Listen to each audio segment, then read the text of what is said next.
Item ఏది అయినా try చెయ్యి ఆచి చికెన్ మసాలా. ఆచి చికెన్ మసాలా.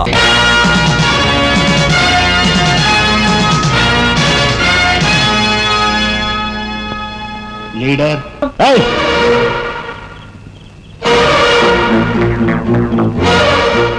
24 గంటల్లో ఆ గ్యాంగ్ ని పట్టుకుని పోలీస్ స్టేషన్ లో పెట్టకపోతే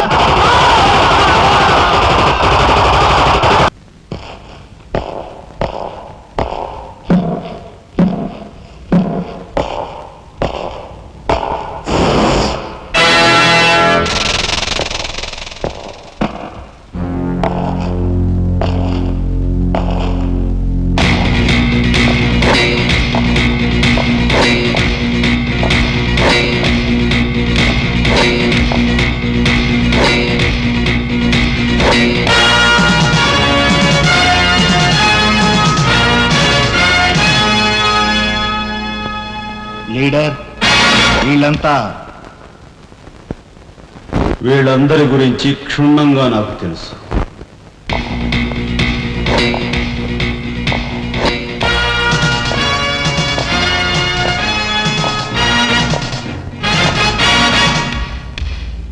నువ్వు డైరెక్టర్ ఆఫ్ ఇండస్ట్రీస్.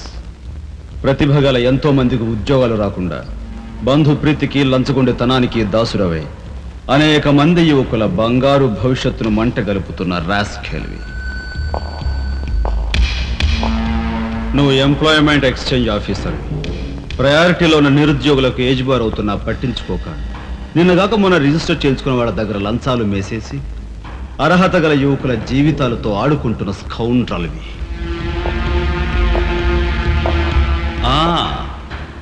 నువ్వు జిల్లా పరిషత్ చైర్మన్వి. ఎన్నో ఉపాధ్యాయ పదవులు ఖాళీగా పడి ఉన్నా వాటిని ఫిలప్ చేయకుండా అటు నిరక్షరాస్యతకు ఇటు నిరుద్యోగానికి కారకుడు అవుతున్న శాడిస్ట్.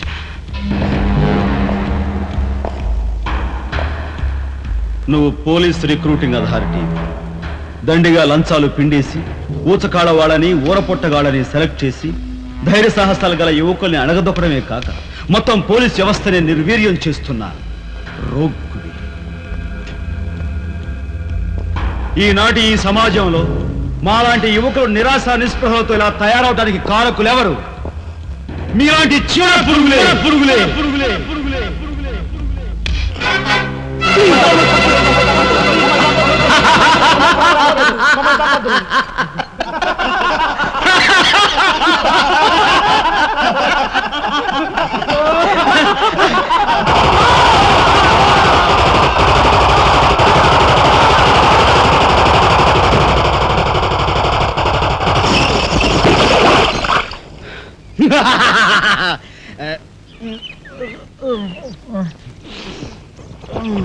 వీడి మొద్దు నిద్ర పాడైపోను.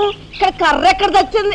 అరే ఊరుకోండి బామ్మగారు, పాపం రాజా పొద్దుపోయి ఇచ్చినట్టున్నాడు, కాసేపు పడుకోనివ్వండి. పొద్దుపోయి రావటం ఎందుకు, పొద్దు ఎక్కదాకా పడుకోవటం ఎందుకు? నీకు తెలవదు, నువ్వు వెళ్ళు.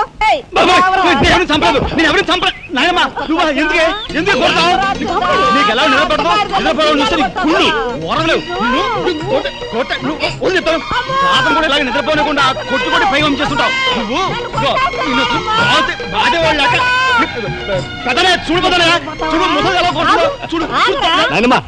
ఆగు. ఏమిటే చిన్నారితో నీకేమిటి? నువ్వు నీ పెళ్ళం ఇట్ట గారాబం చేయబట్టే ఆడు సోంబేర్లా తయారయ్యాడు. సోంబేరి గింబేట. ఆగండి. మిట్ట మధ్యాహ్నం దాకా పడుకోవడం మూలంగా ఇంటికి ఉపయోగం, దేశానికి ఉపయోగం తెలుసా? దేశానికి? అవును మరి. నాలాంటి వాళ్ళకి ఉద్యోగం రాకపోవడం వలన స్ట్రైకులు చేసి బస్సులో తగలబెడతామా? అలాంటివి ఏమీ చేయకుండా యువతలు నిద్రపోవడం మూలంగా దేశానికి ఎంత ప్రశాంతత. ఏమిటినైనా లాభం. ఏమ్మా, కానీ సంపాదన లేనోడు 3 పూట్ల మిక్కితే ఇంటికి ఎంత ఖర్చు? అందుకే అర్ధరాత్రి వచ్చి మిట్ట మధ్యాహ్నం దాకా నిద్రపోతాను.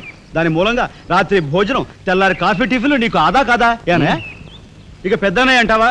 వాడు మధ్యతరగతి మనిషి, బోడు బరువు బాధ్యతలు ఉంటాయి, 10 మందికి సమాధానం చెప్పుకోవాలి కాబట్టి పొద్దునే లేవాలి. ఇక సీతమ్మ లాంటి వదిన అంటావా?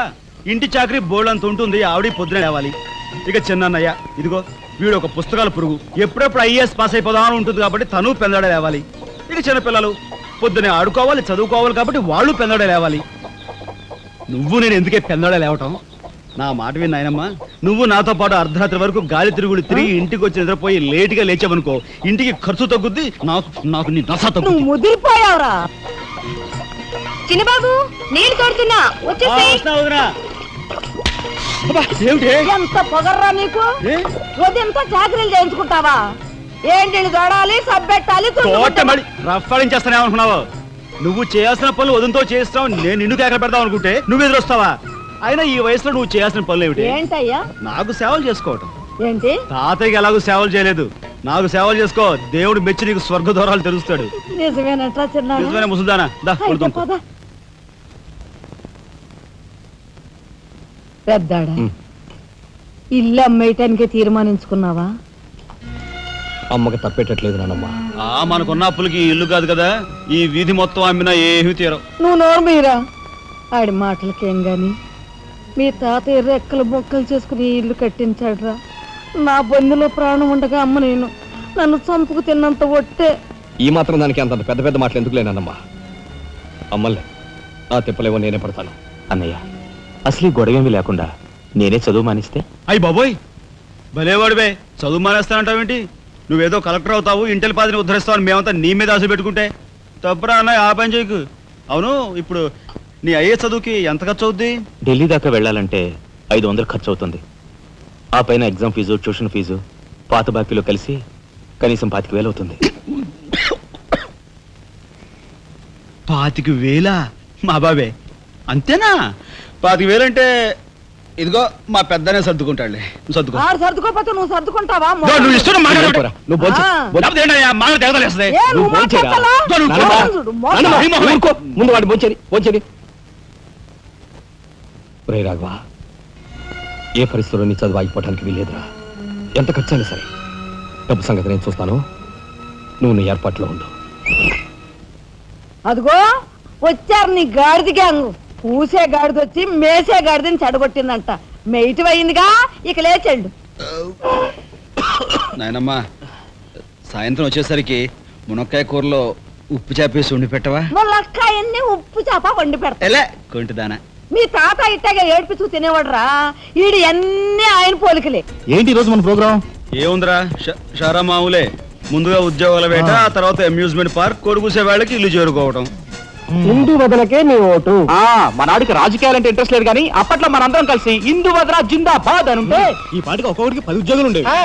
హిందూ వదల జిందాబాద్.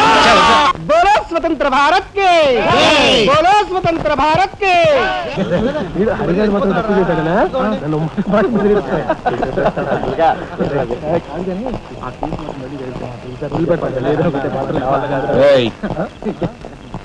షడబుడ్డి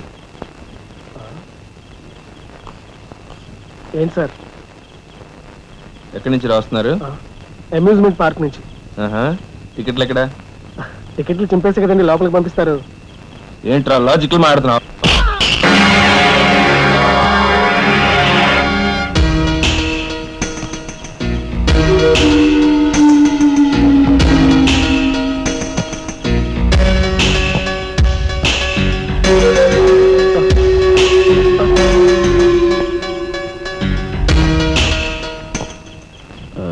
ఎందుకు సార్ మా వాడిని కొట్టారు? పక్క వీధిలో కార్మిక నాయకుడు మర్డర్ జరిగింది. ఆ మర్డర్ చేసింది మీరే కదరా? ఏంట్రోయ్ డ్యూటీ దిగిపోతూ మందు కొట్టి ఇంటికి వెళ్తున్నారేమో డౌట్ వచ్చి ఏంట్రా కూసావ్?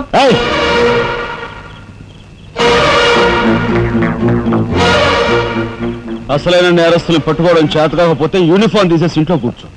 అంతేగాని రోడ్డు మీద పోయే వాళ్ళని పట్టుకోవాలనుకుంటే ఎవరు ఊరుకోరు. జాగ్రత్త పోయండి రా.